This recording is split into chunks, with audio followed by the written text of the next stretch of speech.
এক আপু ভাইয়েরা বলে আমার নাকি পাতিল নেই, ইনবক্স করে বলে। আমি তো শুনে হাসতে হাসতে শেষ। আসসালামু আলাইকুম, আমি নুসরাত। আশা করি সবাই ভালো আছেন। আলহামদুলিল্লাহ আমিও ভালো আছি। এদেরকে নতুন নতুন ভিডিও দেখাতে আমার অনেক ভালো লাগে। একটা আপু আমাকে ইনবক্স করছে যে আপনার কি পাতিল নাই? আপনার যদি পাতিল না থাকে তাহলে আমি আমার কয়েকটা পাতিল আপনাকে দিব। আমি তো শুনে অনেক হাসলাম। ওর উদ্দেশ্যে কিছু কথা বলি। আপু আমার অনেকগুলা পাতিল আছে এবং তেলের কড়াইতে যেগুলাতে আমি রান্না করি অনেকটাই আছে। আমি একটাতেই রান্না করতে ভালো লাগে, ওইটাতে রান্না করলে মনে হয় রান্নাটা মজা হয়। বেশিরভাগ রান্না ওই তেলের কড়াইতে রান্না করি। আজকে আপনার জন্য নতুন একটা পাতিলে রান্না করতেছি। আপনি যদি আমার ভিডিওটা দেখেন, এই যে আপু দেখেন আমার নতুন পাতিল আছে, কিন্তু ওই কড়াইতে আমার রান্না করতে অনেক ভালো লাগে। আমি আপনাকে একটা কথা বলবো, সেটা হচ্ছে জেনে শুনে একজনের ব্যাপারে কথা বলবেন না। জেনে শুনে একজনের ব্যাপারে কথা বলাটাও কিন্তু ভালো দেখায় না। আপনি কি জানেন, আপনি কি আমার কাছে থাকেন যে আমার পাতিল কয়টা আছে বা কয়টা নাই?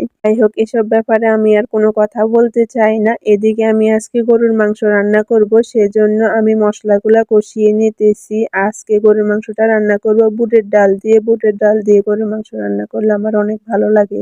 কার কার কাছে ভালো লাগে বুটের ডাল দিয়ে গরুর মাংস রান্না করলে ওইটা অবশ্যই কমেন্ট করে জানাতে কিন্তু ভুলবেন না। আমার তো অনেক ভালো লাগে এবং আপনাদের ভাইয়ারও অনেক ভালো লাগে বুটের ডাল দিয়ে গরুর মাংস রান্না করলে। ভিডিও শুরুতে এবং শেষে বলে দিই, আমাকে যাদের ভালো লাগবে তারাই আমার ভিডিওটা দেখবেন, আর যাদের ভালো লাগবে না তারা স্কিপ করে চলে যাবেন। আমি এত বড়লোকি দেখাই রান্না বাড়া করার আমার কোনো ইচ্ছা নাই। আমার যতটুকু আছে ততটুকু দিয়ে আমি সন্তুষ্ট।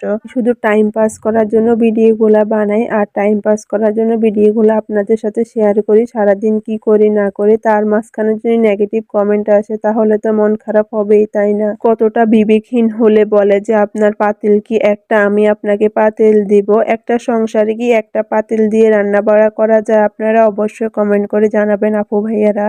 ব্যাপারে আর কথা না বলে এদিকে কথা বলতে বলতে আমার রান্নাটাও শেষ হয়ে গেছে। ভাবলাম যে আজকে ফ্রিজটা একটু পরিষ্কার করব, সেজন্য সবকিছু নামিয়ে ফেললাম ফ্রিজ থেকে, আর সবগুলা ধুয়ে নিয়ে আসবো সুন্দর করে। যদি অপরিষ্কার থাকে আমার কাছে একটুও ভালো লাগে না, সেজন্য আমি কয়েকদিন পর পর ফ্রিজটা পরিষ্কার করে নিই, তাহলে আমার কাছে ভালো লাগে। অপরিষ্কার ফ্রিজ আমার একটু ভালো লাগে না।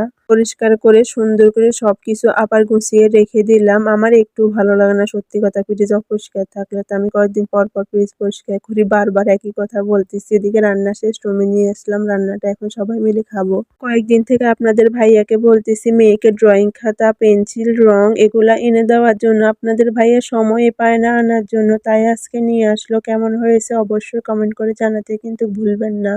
মেয়েকে যদি এগুলা না শিখাই তাহলে তো আর হয় না। মেয়ে তো এগুলা পেয়ে মহা আকারে খুশি। ও এখন লিখবে, পড়বে, মহা আকারে খুশি। আজকে এ পর্যন্ত। আল্লাহ হাফেজ, ভালো থাকবেন সবাই।